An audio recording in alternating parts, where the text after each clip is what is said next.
ఓం నమో వెంకటేశాయ.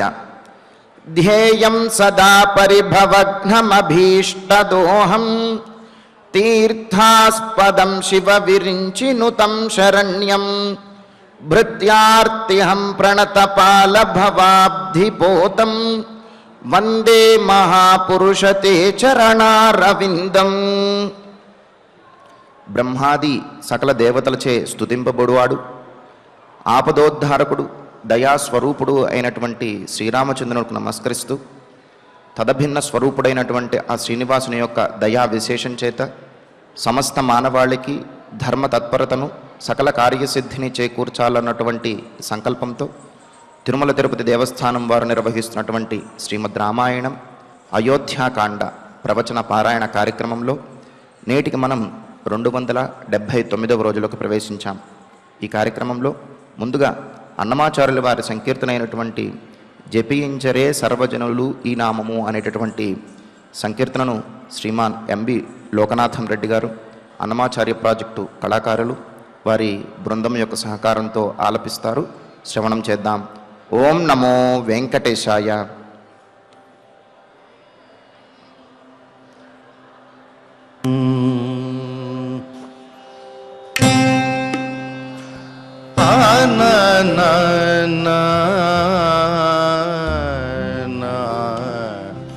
ఓం నమో వెంకటేశాయ.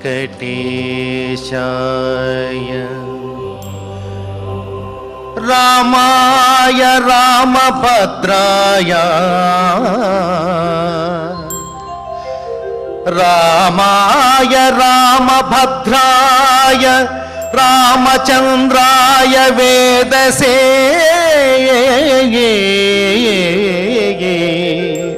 రఘునాథాయ నాథాయ సీతాయ పతయే నమః.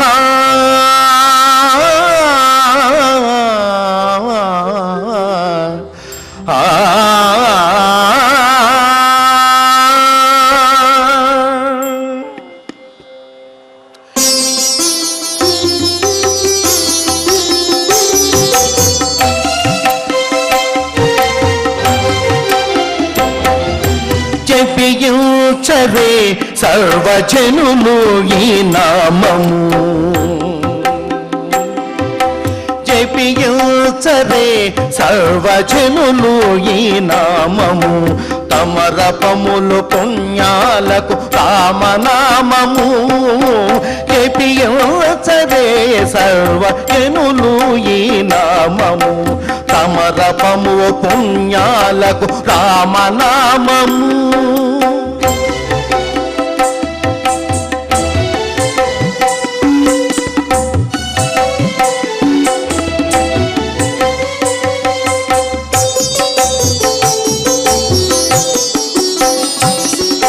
శాంతికరము రామచంద్ర నామము, శాంతికరము రామచంద్ర నామము.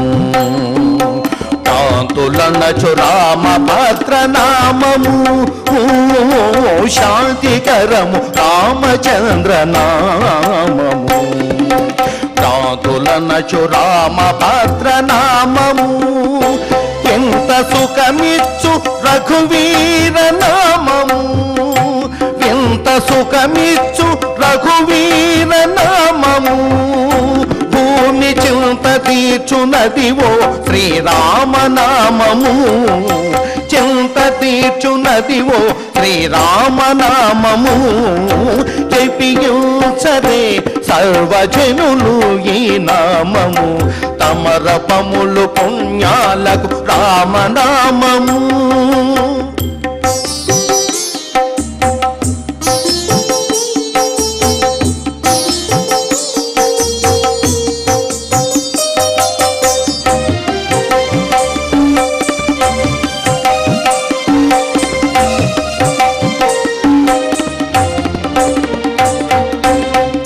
కలిదోషహరము రాఘవనామము, కలిదోషహరము రాఘవనామము.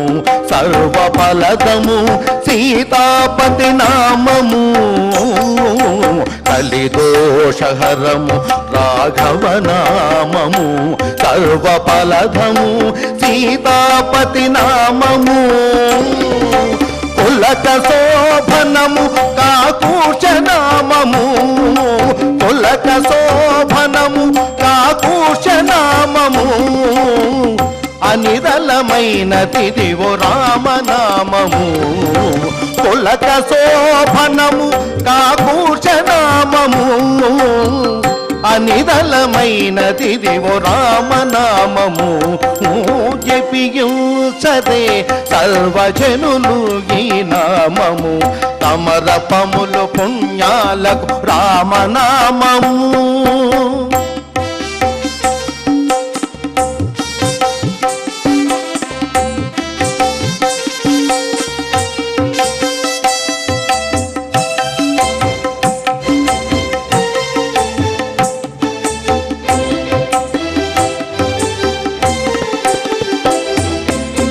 సుమితమైనది రఘుకుల నామము సుమితమైనది రఘుకుల నామము అతి సుముఖము దశరథ సుత నామము సుమితమైనది రఘుకుల నామము అతి సుముఖము దశరథ సుత నామము అమితమై శ్రీ వెంకటాద్రి నాయకుడై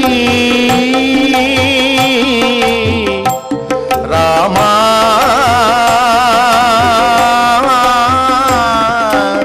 శ్రీరామ రామ రామేతి రమే రామే మనో రమే సహస్రనామ తత్తుల్యో శ్రీరామ నామ వరాననే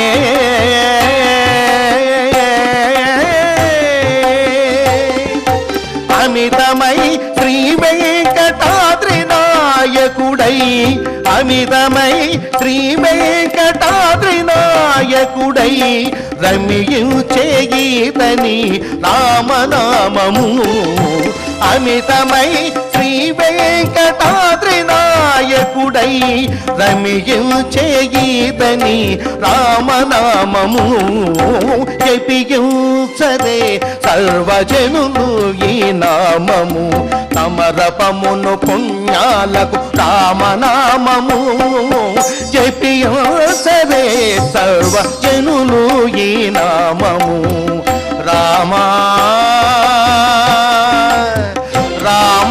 రామచంద్రాయ రామభద్రాయ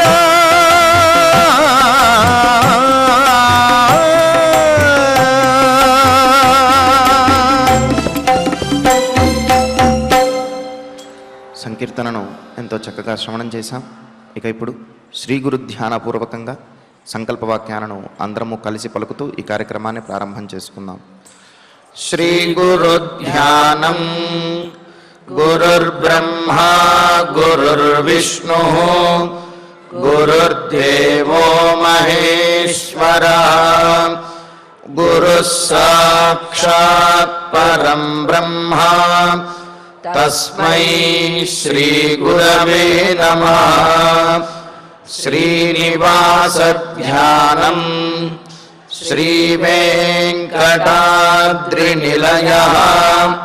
కమలాకాముకః పుమాన్ అభంగుర విభూతిర్నః తరంగయతు మంగళం. అథ సంకల్పః శ్రీమదాదివరాహ క్షేత్రే విరాజమానస్య శ్రీ పద్మావతీ జానేః అఖిలాండకోటి బ్రహ్మాండ నాయకస్య శ్రీరామచంద్ర రూపాంతరస్య భగవతః శ్రీ వెంకటేశ్వర స్వామినః సన్నిధౌ హనుమత్ సీతా లక్ష్మణ భరత శత్రుఘ్న పరివార సమేత శ్రీరామచంద్ర పరబ్రహ్మణః పరిపూర్ణానుగ్రహేణ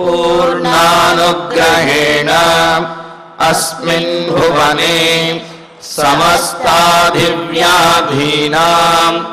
నివారణార్థం భారతవర్షే విద్యా విత్త వాణిజ్య కృషి వైద్య వైజ్ఞానిక దేశరక్షణాదిరంగేషు విద్యమానానాం ఆస్తిక మహాజనానాం సర్వేషాం సకుటుంబానాం ఆయురారోగ్యైశ్వర్య సద్బుద్ధి ఇత్యాది సర్వశుభఫల ప్రాప్త్యర్థం ధర్మాచరణ ద్వారా శ్రీరామరాజ్యస్య పునర్వ్యవస్థాపనార్థం ఉద్యోగార్థినాం సముచితోద్యోగ ప్రాప్త్యర్థం దంపతీనాం అనుకూల దాంపత్య సిద్ధ్యర్థం సంతానస్య పితృవాక్య పరిపాలనానుకూల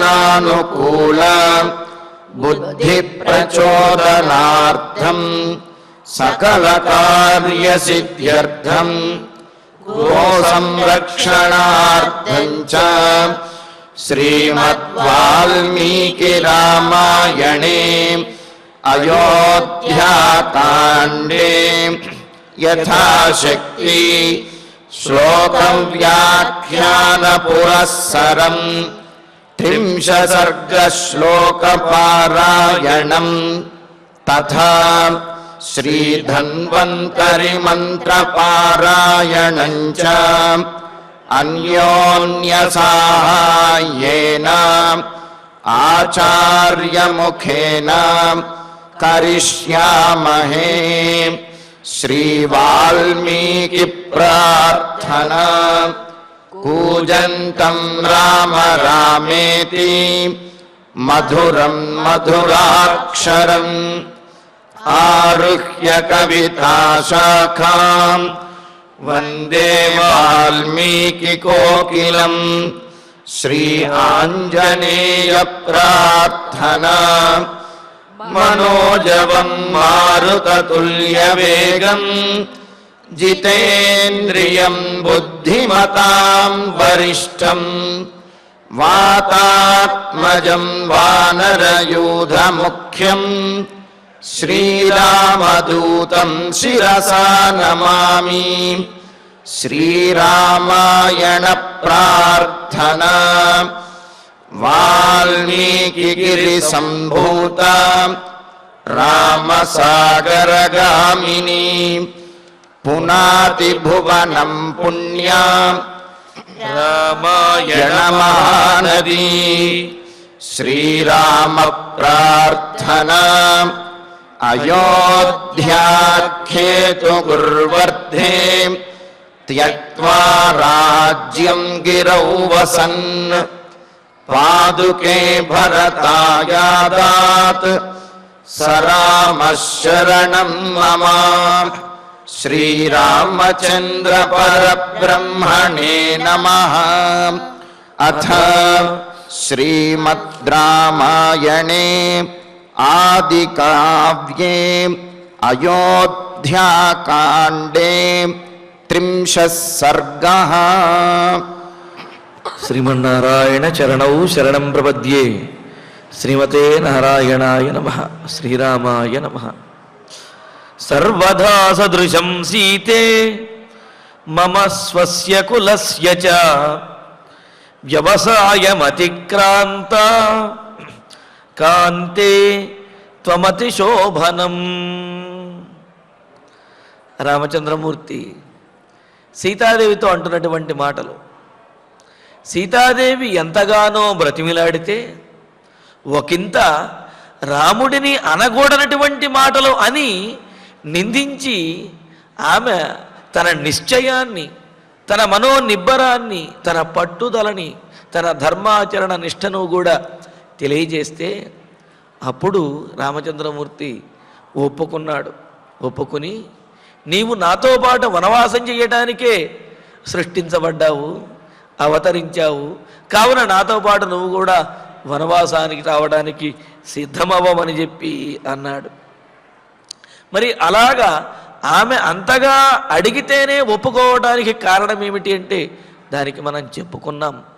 ఎందుకు అంటే భర్త తన అభిప్రాయాన్ని, తాను చేయదలుచుకున్నటువంటి పనిని భార్య మీద బలవంతంగా రుద్దకూడదు అని అన్నారు. అదేమిటండి, సీతాదేవి మొదటి నుంచి కూడా రామచంద్రమూర్తికి అనుకూలంగానే ఉంది కదా. రాముడిది ఏ అభిప్రాయం అయితే ఉన్నదో, రాముడి యొక్క ఆలోచన మనస్సు ఎలాగున్నాయో సీతాదేవిది కూడా అలాగే ఉన్నది కదా. కావున రాముడు ఏదైనా చెబితే అది సీతాదేవి మీద బలవంతంగా రుద్దినట్లు ఎలా అవుతుంది? అసలు రాముడికి అటువంటి ఆలోచన ఎందుకు వచ్చింది అంటే, సహజంగా సుఖములలో ఉన్నప్పుడు అనుకూలంగా ఉండవచ్చుగాక, సుఖములలో ఉన్నప్పుడు ఆ విధంగా ఈ మనస్సే ఆ మనస్సు అన్నట్లుగా ఉండవచ్చుగాక. అలాగా భర్త తన సుఖములలో తన భార్యను తనతో పాటు తీసుకువెళుతూ ఆ విధంగా ధర్మాన్ని పాటించాలి. మరి కష్టములు వచ్చినప్పుడు అని అంటే ఆమె అభిప్రాయం ఎలా ఉన్నదో దానికి అనుగుణంగా ధర్మాన్ని పాటించాలి అని చెప్పి ధర్మశాస్త్రం బోధిస్తూ ఉన్నది. ఎందుకు అంటే సుఖంలో ఉన్నప్పుడు అనుసరించి రావచ్చుగాక, కానీ కష్టంలో ఉన్నప్పుడు ఆ కష్టాన్ని భరించలేకపోవచ్చు, అంత శక్తి లేకపోవచ్చు, లేకపోతే ఆమె యొక్క అభిప్రాయం మారవచ్చును. అలా అభిప్రాయం మారినప్పుడు సుఖంలో ఉన్నప్పుడు అనుసరించింది కదా, కష్టంలో ఉన్నప్పుడు కూడా నువ్వు అనుసరించవలసిందే అని బలవంతంగా ఆమెను వనవాసానికి తీసుకువెళ్ళడం ధర్మము కాదు. కావున ఆమె నిశ్చయము కూడా వనవాసం చేయటానికే దృఢంగా ఉన్నది అని తెలియటం కోసం, అదేవిధంగా ఆ విషయం ఆమె నోటి ద్వారానే చెప్పించటం కోసము అని చెప్పి రామచంద్రమూర్తి మొదట సీతాదేవిని వనవాసానికి రావద్దు అని అన్నాడు. కానీ మరి ఆ సీతాదేవిని వదిలి రాముడు కూడా ఉండలేనటువంటి స్థితి. అందుకనే సీతాదేవి ఎప్పుడైతే దృఢంగా తాను వస్తాను, ఆ రామచంద్రమూర్తిని విడిచి తాను బ్రతకలేను, విడిచి కనుక వనవాసానికి వెళ్ళినట్లయితే మరణమే శరణము అని ఎప్పుడైతే సీతాదేవి అన్నదో, వెంటనే రాముడు కూడా ఆమెను వనవాసం రావడానికి ఒప్పుకుని ఏమన్నాడు, నీవు నాతో వనవాసానికి రావడానికే అవతరించావు అని అన్నాడు.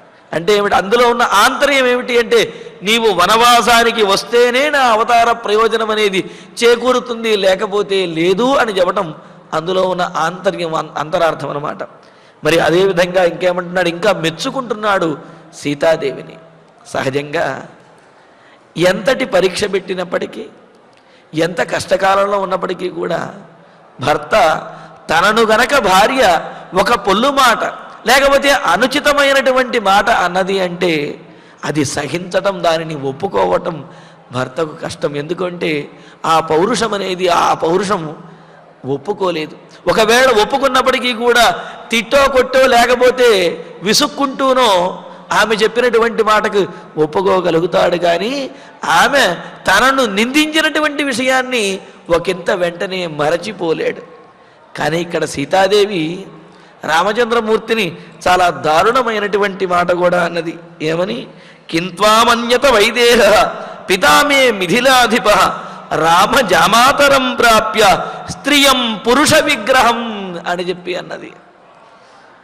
మా తండ్రి గారు నీ విగ్రహాన్ని చూచి నువ్వేదో శౌర్యవీర్య పరాక్రమాలు కలిగినటువంటి వాడివి అని చెప్పి అనుకుని మోసపోయారయ్యా. నువ్వు చాలా అధైర్యవంతుడివి, అబలవు అనే విషయం తెలియక నన్ను నీకిచ్చి పెళ్లి చేశారు అని చెప్పి రాముని యొక్క ఆ పౌరుషాన్ని, రాముని యొక్క శౌర్యాన్ని కూడా శంకించే విధంగాను, రెచ్చగొట్టే విధంగాను రామచంద్రుణ్ణి నిందించింది. అయినప్పటికీ కూడా రాముడు మాత్రము సీతాదేవి యందు అనుకూలమైనటువంటి భావనతోటే, సీతా నువ్వు నా కోసమే పుట్టావు, నాతో వనవాసానికే పుట్టావు అని చెప్పి ఇలాగ అనుకూలంగానే మాట్లాడుతున్నాడు తప్ప ఒక్క మాట కూడా సీతాదేవిని నిందించడం లేదు. ఎందుకు అని అంటే సీతాదేవి అన్నటువంటి మాటలన్నీ కూడా అవి కోపంతో అన్నా నిందించిన, రెచ్చగొట్టిన ఇవన్నీ కూడా సీతాదేవి రాముడి మీద ఉన్నటువంటి ప్రేమతోటే అన్నది అనే విషయము రాముడికి తెలుసు.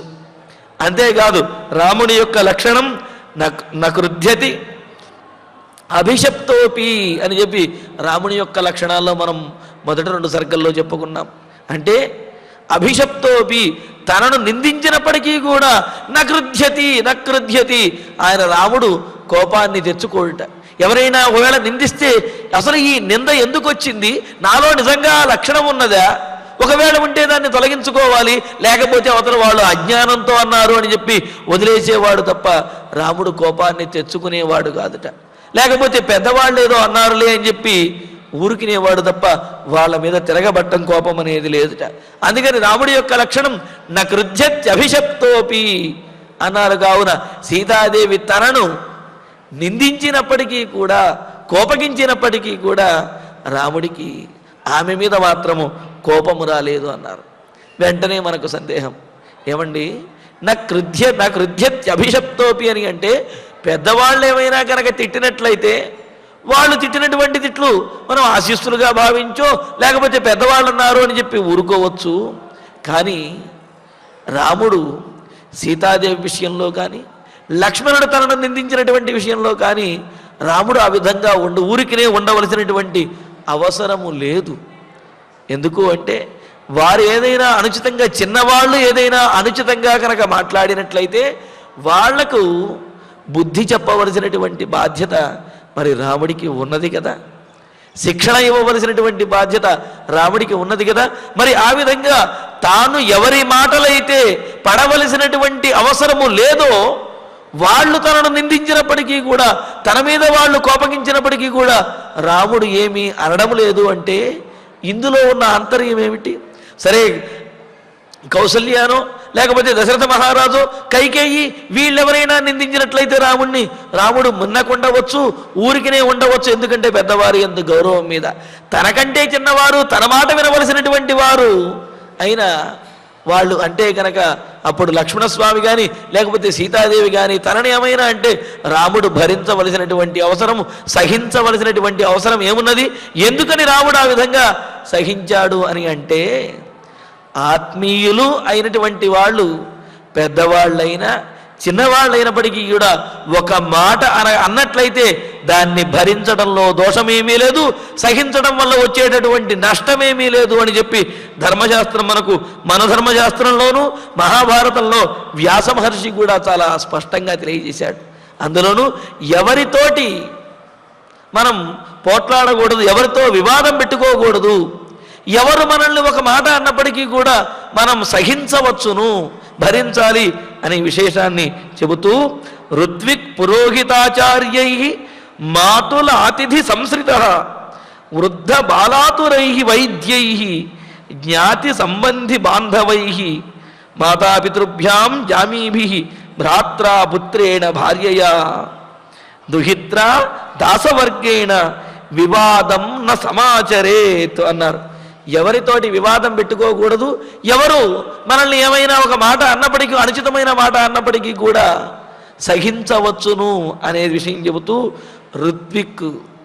ఋత్విక్కులు పురోహితులు ఎవరైతే ఉంటారో వారు ఏదైనా ఒక మాట వారితో కానీ, అంటే యజ్ఞంలో ఋత్విక్కులుగా ఉన్నటువంటి వారితోటి, పురోహితులతోటి, ఆచార్యులంటే గురువులతోటి, మాతుల అంటే మేనమామతోటి, అతిథి మన ఇంటికి వచ్చినటువంటి అతిథులు ఎవరైతే ఉంటారో వారితోటి, అలాగే వృద్ధ బాల ఆతురై వృద్ధులు, ముసలివారు పెద్దవారు ఎవరైతే ఉంటారో వారేమైనా అన్నప్పటికీ, అలాగే బాల తెలియనటువంటి చిన్నపిల్లలు వాళ్ళేమైనా అన్న వాళ్ళతో పోట్లాడి పెట్టుకుంటే వీళ్ళకి వాళ్ళకు తేడా ఏముంటుందని చిన్నపిల్లలకి వీళ్ళకి. కావున బాలకుల చిన్నపిల్లలతోటి ఆతురై బాధలో ఉండి, లేకపోతే అనారోగ్యంతో ఉన్నటువంటి వారు ఎవరైతే ఉంటారో వారు వారి శరీరంలో ఉన్నటువంటి మార్పుల వల్ల, శరీరంలో భరించలేనటువంటి వేదన వల్ల ఒక మాట ఏదైనా అనుచితంగా అనవచ్చును.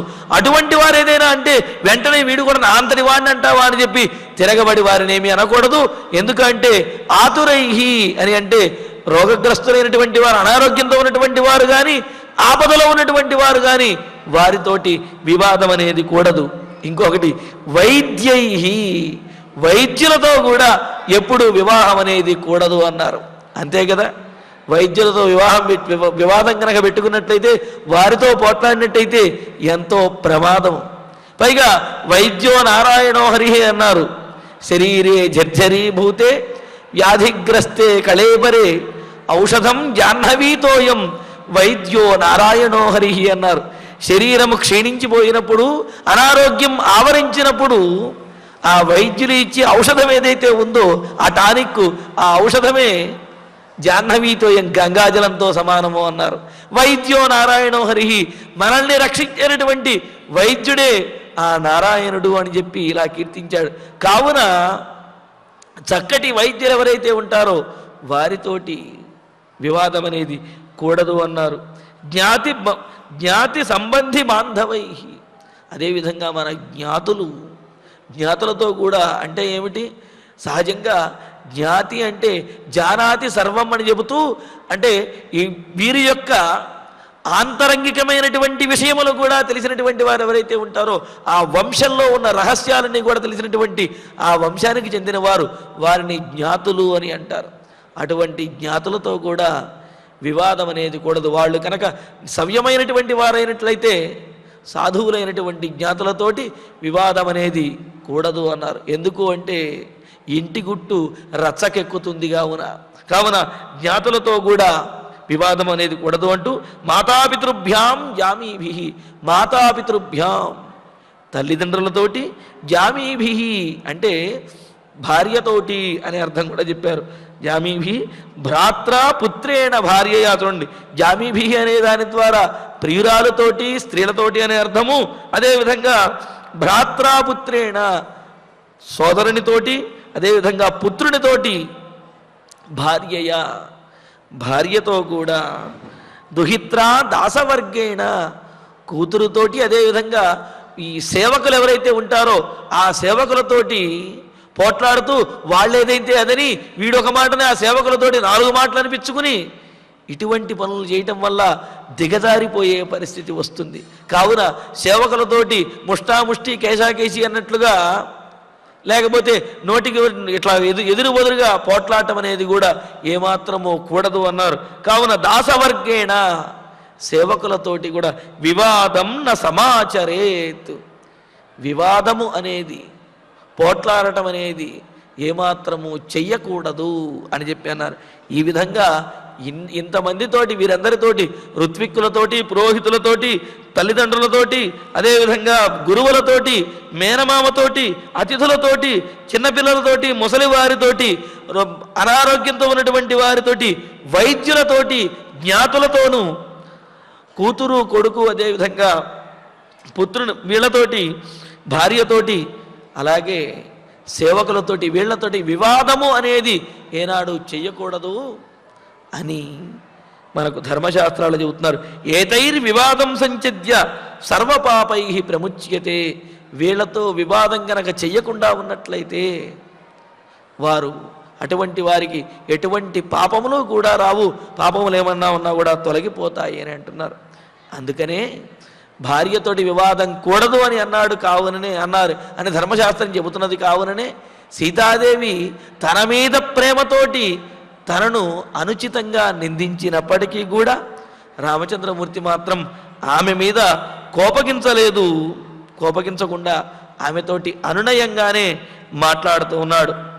మోక్షధర్మ పర్మంలో కూడా మహాభారతంలో తెలియజేశారు ఇదే విషయాన్ని.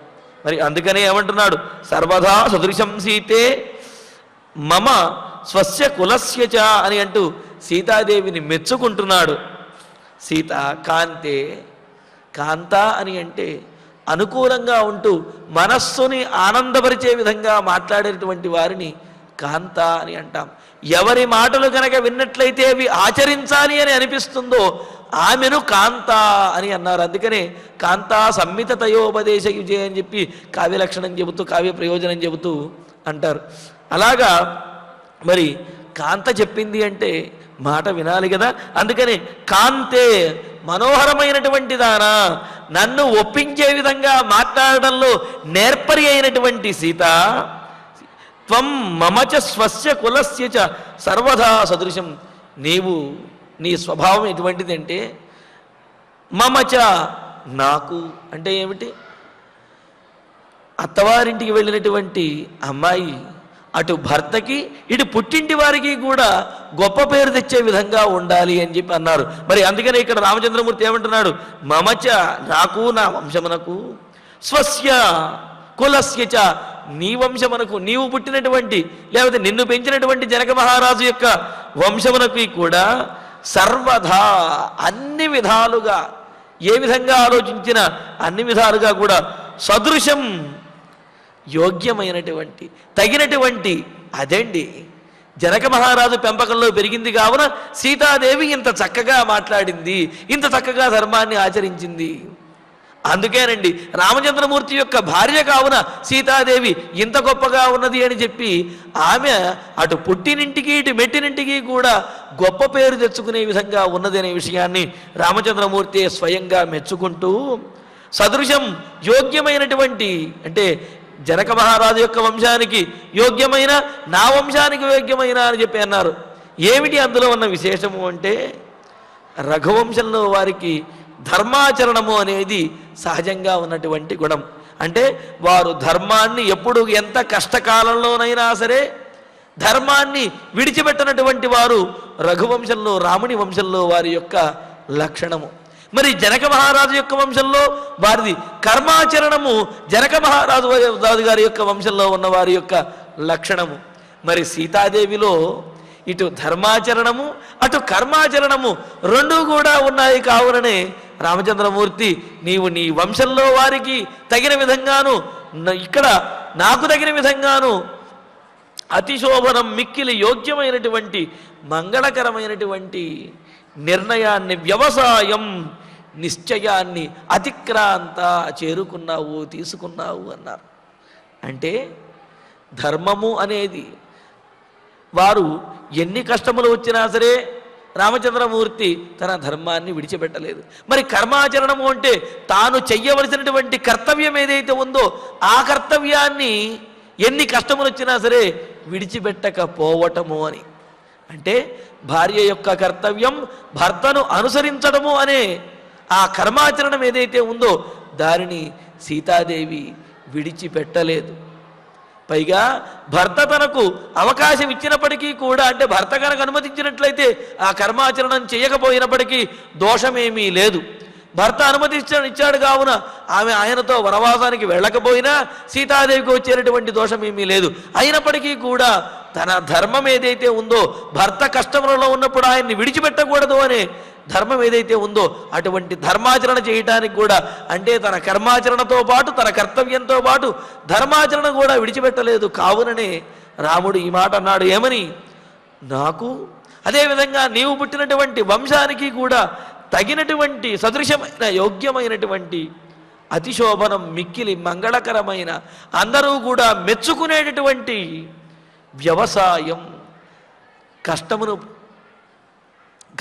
కష్టకార్యమును చెయ్యటానికి కష్టపడటానికి నిశ్చయించుకున్నటువంటి దానివిగా నువ్వు అతిక్రాంత నిశ్చయాన్ని పొంది నువ్వు ఒక స్థితికి వచ్చేసావు సీత అని చెప్పి అన్నాడు. అని అందుకనే మనోజ్ఞమైనటువంటి దానా కాంత అంటే నీ మాట నేను కాదంటానా, నన్ను ఒప్పించడంలో నేర్పరిదమైనటువంటి ఓ సీత నీ యొక్క నిర్ణయం ఏదైతే ఉందో అది నీ వంశానికి నా వంశానికి కూడా గొప్ప పేరు తెచ్చే విధంగాను నీకు చాలా కీర్తిని తెచ్చిపెట్టే విధంగాను నాకు అనుకూలంగా ఉన్నది అని చెప్పి విధంగా మెచ్చుకుంటూ ఆరభస్వ శుభశ్రోణి వనవాస క్షమాక్రియా నేదానీన్ త్వదృతే సీతే స్వర్గోపి మమ రోచతే. సీత ఇంకా రామచంద్రమూర్తి సాక్షాత్తుగా చెప్పేశాడు కదా, నువ్వు ఏ నిర్ణయం అయితే తీసుకున్నావో వనవాసానికి రావడానికి అది చక్కటి నిర్ణయము, నాకు కూడా ఇష్టమైనదే అని చెప్పి ఒప్పేసుకున్నాడు. ఒప్పేసుకుని ఇంకా ఇప్పుడు అంటున్నాడు, సరే మనం బయలుదేరాలి కావున వనవాసానికి వనవాసం చెయ్యటానికి ఈ వనవాస యాత్రకు చేయవలసినటువంటి ఏర్పాట్లను వెంటనే నీవు సమీక్షించు, పరీక్షించు, సిద్ధం చెయ్యి, మనం బయలుదేరదాము అన్నాడు. వెంటనే మనకు అనిపిస్తుంది, ఏమండి వనవాసానికి వెళ్ళడానికి నారచీరలు కట్టుకుని వెళ్ళాలి అని చెప్పి నియమం అక్కడ. అటువంటప్పుడు అన్నీ సిద్ధం చెయ్యి అంటే ఏమైనా చక్కగా బ్యాగుల్లో బట్టలు ఇవి సర్దుకుని బయలుదేరాలా? వేలు లేదు కదా.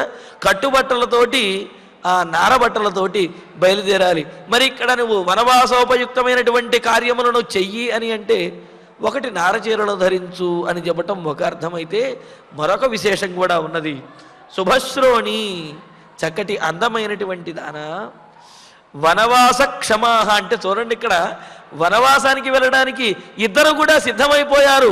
అయితే ఇటు రామచంద్రమూర్తిలో కానీ అటు సీతాదేవిలో కానీ ఏమాత్రము దుఃఖం అనేది లేదు, ఏమాత్రము కూడా ఆ మనసులో కష్టం అనేది లేదు. అందుకనే చూడండి ఈ సందర్భంలో శుభశ్రోణి, అందమైనటువంటి దానా అని చెప్పి సంబోధిస్తున్నాడు. అందమైన జగనం కలిగినటువంటి సీతాదేవి అని. వనవాసానికి వెళుతూ కష్టపడుతూ ఏమిటి సంబోధన అంటే, రామచంద్రమూర్తికి కానీ సీతాదేవికి కానీ వనవాసం చేయవలసి వచ్చిందే అనే కష్టము మనస్సులో కూడా లేదు అని తెలియజేయటానికే ఇటువంటి ప్రయోగాన్ని చేశారనమాట. అందుకనే వనవాస క్షమాహ క్రియాహ, వనవాసానికి తగినటువంటి, వనవాసం చేయటానికి కావలసినటువంటి క్రియాహ, పనులు ఏవైతే ఉన్నాయో ఆ కార్యములు వాటిని నెరవేర్చు అన్నారు. ఏమిటి వనవాసానికి వెళ్ళే ముందు చేయాల్సిన కార్యములు అంటే యాత్రాదానములు అని అంటారు. ఏదైనా ముఖ్యమైనటువంటి కార్యం మీద యాత్రకు వెళుతుంటే, దూర ప్రదేశానికి కనుక వెళుతున్నట్లయితే అప్పుడు దానం చేసి, దాన ధర్మాలన్నీ కూడా చేసి అక్కడికి బయలుదేరినట్లయితే ఆ కార్యం సఫలమవుతుంది, అపాయములేవి రాకుండా ఉంటాయి అని మనకు శాస్త్రం తెలియజేస్తోంది. అందుకనే వనవాస క్షమాహ క్రియాహ,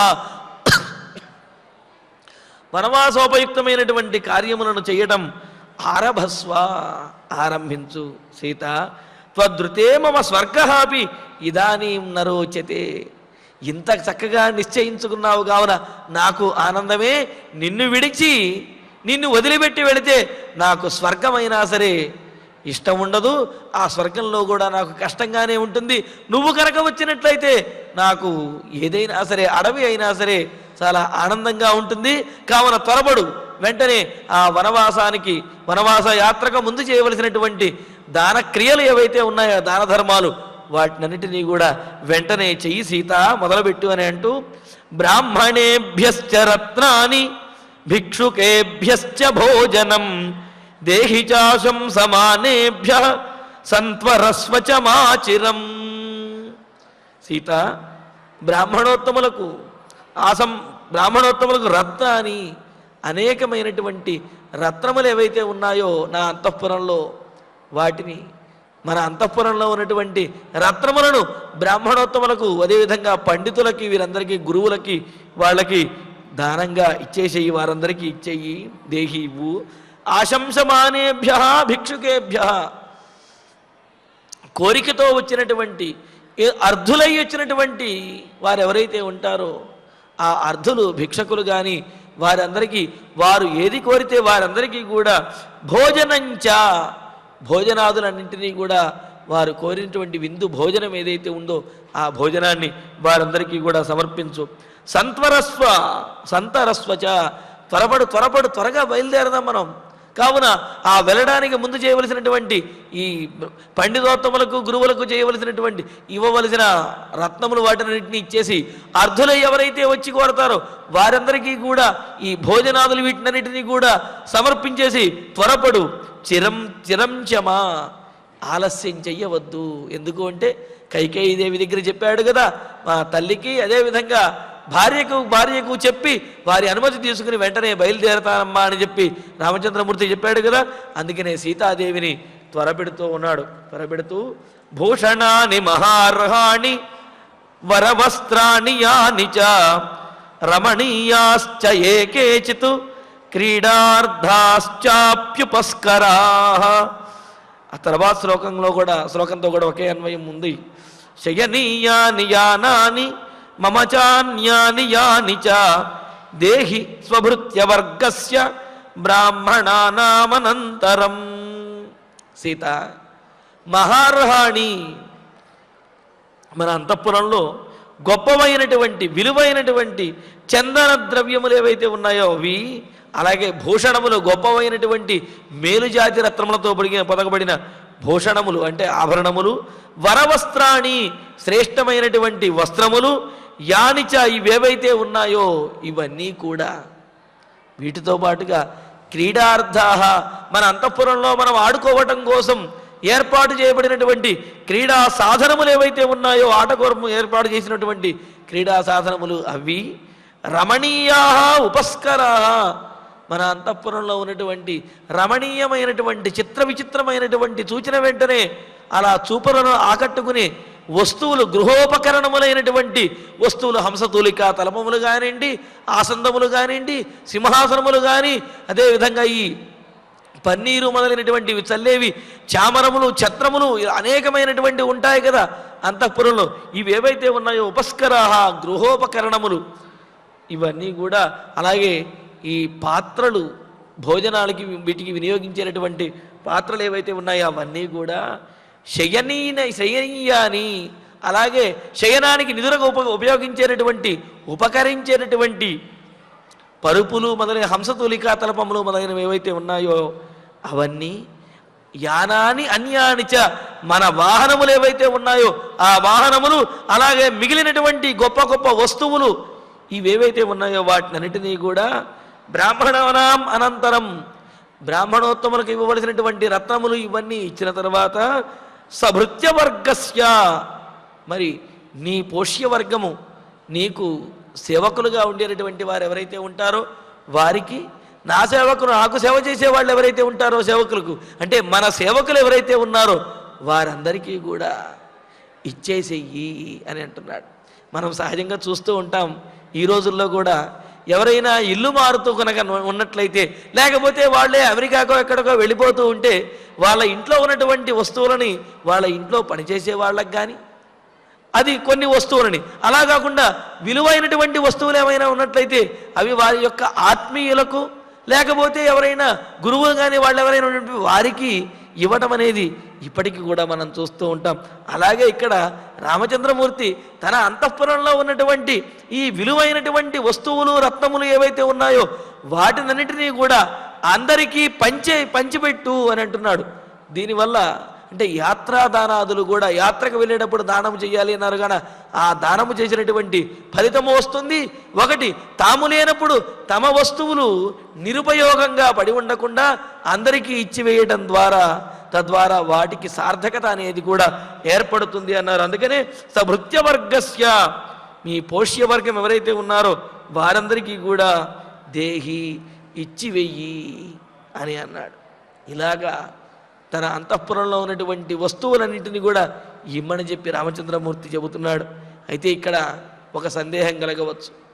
రాముడు రాజు కాదు ఇప్పుడు, మరి తండ్రి యొక్క అధీనంలో ఉంటున్నటువంటి వాడు. అలా తండ్రి అధీనంలో ఉండేటటువంటి రామచంద్రుడు తండ్రి యొక్క అనుమతి తీసుకోకుండా అంతఃపురంలో ఉన్నటువంటి హంసతులికా తల్పములు ఇచ్చేయి, రత్నములు ఇచ్చేసి, మిగతా వస్తువులు ఇచ్చేయి, అవి ఇచ్చేయి, ఇవి ఇచ్చేయి అని చెప్పి సీతాదేవితో ఎలా చెప్పగలడు? తనకు వేటి మీదైతే అధికారము లేదో ఆ వస్తువులను దానం చేసేయి అని చెప్పి చెప్పే అధికారం రాముడికి ఎక్కడ ఉన్నది అని మనకు సందేహం వస్తుంది. దానికి కూడా చక్కటి సప్రమాణంగా సమాధానం అనేది ఉన్నది. ఏమిటి అంటే, పితృభ్యాం యస్య యద్దత్తం తత్తస్యేవ ధనం భవేత్ అని మనుస్మృతిలో చాలా స్పష్టంగా తెలియజేశారు. తల్లిదండ్రులు తన సంతానానికి ఏదైతే ఇస్తారో అది వారిదే అవుతుంది. దానిని దాన ధర్మములు చేసేటటువంటి అధికారం వారికి ఉంటుంది. మరి దశరథ మహారాజు రాముడి కోసము అని అంతఃపురము, అందులో అనేకమైనటువంటి వస్తువులు, ధనధాన్యములు, అదేవిధంగా ఈ ఛత్రచామరాదులు, యానములు అంటే వాహనములు, వీటన్నింటినీ కూడా రామచంద్రమూర్తి సీతారాములకి దశరథ మహారాజు ఇచ్చేశాడు. కావున వాటి మీద రాముడికి అధికారం ఉంటుంది. అందుకనే మనం అనుకున్నాం, తన అంతఃపురంలో ఉన్నటువంటి వస్తువులనే అన్నాడు తప్ప దశరథ మహారాజు అంతఃపురంలో ఉన్నవో లేకపోతే రాజ్యంలో ఉన్నటువంటి ఇతర ప్రదేశాల్లో ఉన్నటువంటి వస్తువులను ఇవ్వమని రాముడు చెప్పలేదు. తన అంతఃపురంలో తన తల్లిదండ్రులు తనకు ఇచ్చినటువంటి వస్తువులు, తన స్వాధీనంలో ఉన్న వస్తువులు ఏవైతే ఉన్నాయో వాటిని మాత్రమే దానం చేసే అధికారం రాముడికి ఉన్నది. అందుకనే ఆ మాట చెప్పాడు. అంతేకాదు ఇంకో మాట, ఇంకో ప్రమాణం కూడా ఉన్నది. విద్యాధనంతు యద్యస్య తస్యైవ ధనం భవేత్, మైత్రం ఔద్వాహికంచైవ తస్యైవ ధనం భవేత్ అన్నాడు. మాధుపర్కికమే వచ అని. అదేవిధంగా తాను చదువుకున్నటువంటి విద్య ఏదైతే ఉందో ఆ విద్య అది తన ధనమే అవుతుంది. ఆ విద్య ద్వారా సంపాదించినటువంటి ధనము తనదే అవుతుంది అని అన్నాడు. కావున తాను అభ్యసించినటువంటి విద్య ద్వారా సంపాదించిన ధనము తనదే అవుతుంది. అదేవిధంగా మైత్ర్యం, తన మిత్రులు తన మీద అభిమానంతో ఇచ్చినటువంటి బహుమానం ఏదైతే ఉందో అది కూడా తనదే అవుతుంది. ఔద్వాహికంచైవ, వివాహ సమయంలో మామగారు ఏదైనా కనుక ఇచ్చినట్లయితే అది కూడా ఆ రామచంద్రమూర్తిదే అవుతున్నాడు. జనక మహారాజు రామచంద్రమూర్తికి ఇచ్చినటువంటి ఆ రత్నములు కానివ్వండి, లేకపోతే ఉపకరణములు కానీ, వాహనములు కానీ రాముడి కోసం ఇచ్చినటువంటివి అవి రాముడివి అవుతాయి అన్నారు.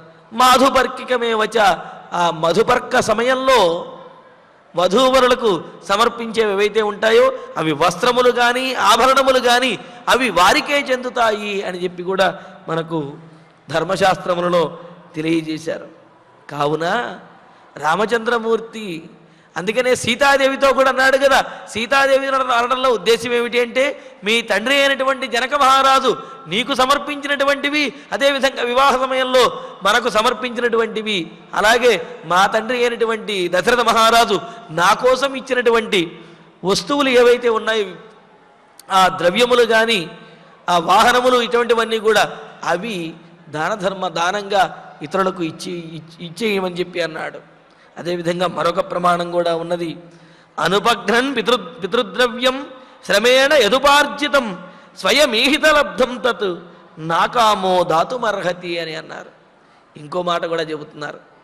అయితే మనకు సందేహం వస్తుంది. ఏమండి, మనకు పెద్దలు ఇచ్చినటువంటిది ఏదైతే ఉందో అది మనదే అని అన్నట్లయితే మరి వాళ్ళకేమీ అధికారం ఉండదా అని అంటే, వారు ఇచ్చినటువంటి దాన్ని నాశనం చేయకుండా దాన్ని కనుక వృద్ధి చెందిస్తూ ఉన్నట్లయితే దాని మీద అధికారం అనేది ఉంటుంది. ఆ పెద్దలు పిత్రార్జితంగా వచ్చినటువంటి దాన్ని కనుక నాశనం చేసేస్తూ కనుక ఉన్నట్లయితే ఈ పుత్రులకి వాటి మీద ఎటువంటి అధికారం అనేది ఉండదు అన్నాడు.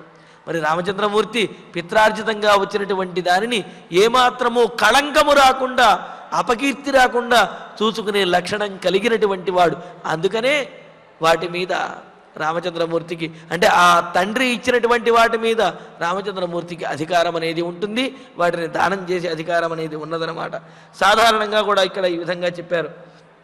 కావున తండ్రి ద్వారా ప్రాప్తించినటువంటి ఆస్తి అయినప్పటికీ కూడా అది భూరూపంలో కానీ ధన రూపంలో కానీ ఉన్నట్లయితే దానిని నశింపచేయకుండా దాని ద్వారా తాను కష్టపడి సంపాదించుకున్నది ఏదైతే ఉంటుందో అది తనదే అవుతుంది అని కూడా చెబుతున్నారు.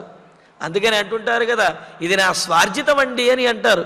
పిత్రార్జితంగా వచ్చినటువంటి దాని మీద మన వాళ్ళకి అధికారం ఉంటుంది, కానీ ఆ పిత్రార్జితాన్ని ఆధారంగా చేసుకుని ఇతను స్వయంగా సంపాదించింది ఏదైతే ఉందో దాని మీద మాత్రం తరువాతి వారికి అధికారం ఉండదు.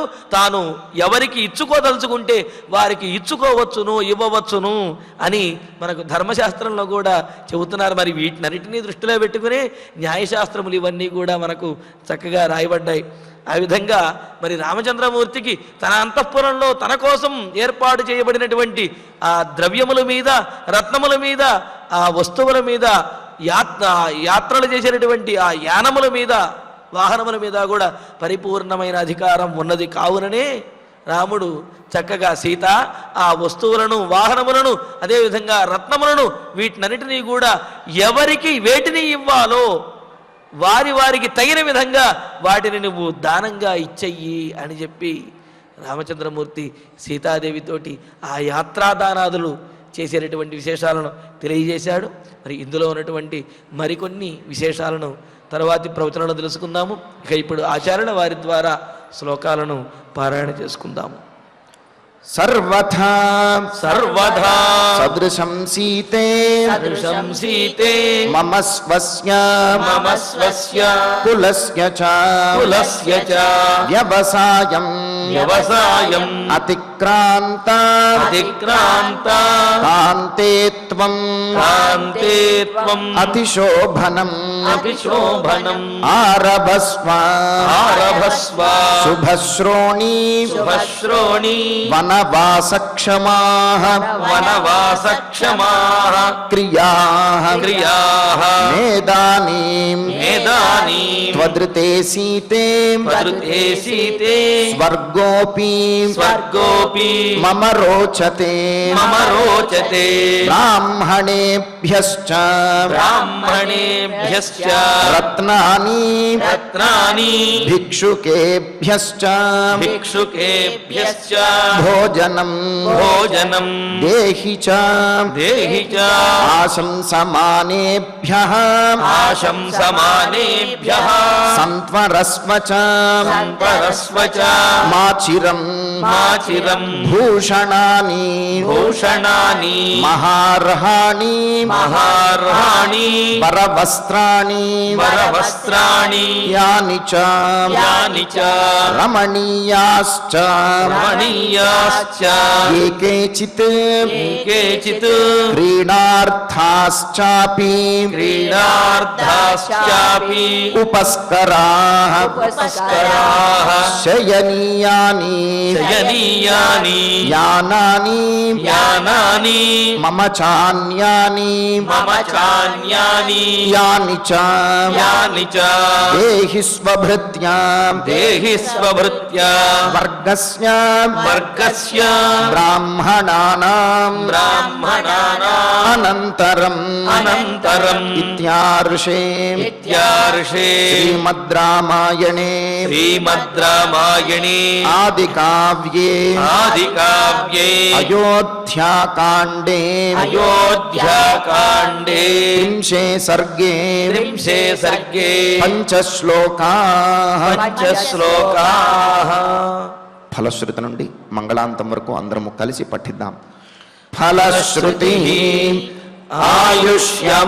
ఆయుష్యమారోగ్యకరం యశస్యం సౌభ్రాతృకం బుద్ధికరం సుఖం చ శ్రోతవ్యమేతన్నియమేన సద్భిః ఆఖ్యానమోజస్కరమృద్ధికామైః. శ్రీరామచంద్ర పరబ్రహ్మణే నమః.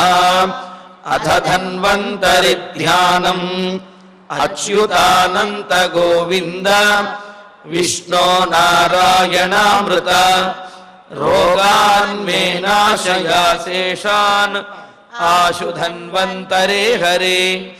ఆరోగ్యం దీర్ఘమాయుష్యం బలం తేజోధియం శ్రియం స్వభక్తేభ్యోనుగృహంతం వందే ధన్వంతరిం హరిం. ధన్వంతరేరిమం శ్లోకం భక్త్యా నిత్యం పఠంతి యే అనారోగ్యం న తేషాం స్యాత్ సుఖం జీవంతి తే చిరం. ఓం నమో భగవతే వాసుదేవాయ ధన్వంతరయే అమృతకలశహస్తాయ వజ్రజలౌకహస్తాయ సర్వామయ వినాశనాయ త్రైలోక్యనాథాయ మహావిష్ణవే స్వాహా. ఓం వాసుదేవాయ విద్మహే సుధాహస్తాయ ధీమహి తన్నో ధన్వంతరి ప్రచోదయాత్. అధనవగ్రహ ప్రార్థనా ఆరోగ్యం పద్మబంధుర్వితరతు నితరాం సంపదం శీతరశ్మి భూలాభం భూమిపుత్రః సకలగుణయుతాం వాగ్విభూతిం చ సౌమ్య సౌభాగ్యం దేవమంత్రి రిపుభయశమనం భార్గవ శౌర్యమార్కిః దీర్ఘాయుః సైంహికేయః విపులతరయశః కేతుః ఆచంద్రతారం అరిష్టాని ప్రణశ్యంతు దురితాని భయాని చ శాంతిరస్తు శుభం మేస్తు గ్రహా కుర్వంతు మంగళం. అధ క్షమా ప్రార్థనా యదక్షర పదభ్రష్టం మాత్రాహీనం చ యద్భవేత్ తత్సర్వం క్షమ్యతాం దేవా నారాయణ నమోస్తుతే. అథ భగవత్ సమర్పణం కాయేన వాచా మనసేంద్రియైర్వా బుద్ధ్యాత్మనా వా ప్రకృతే స్వభావాత్ కరోమి యద్యత్ సకలం పరస్మై నారాయణాయేతి సమర్పయామి.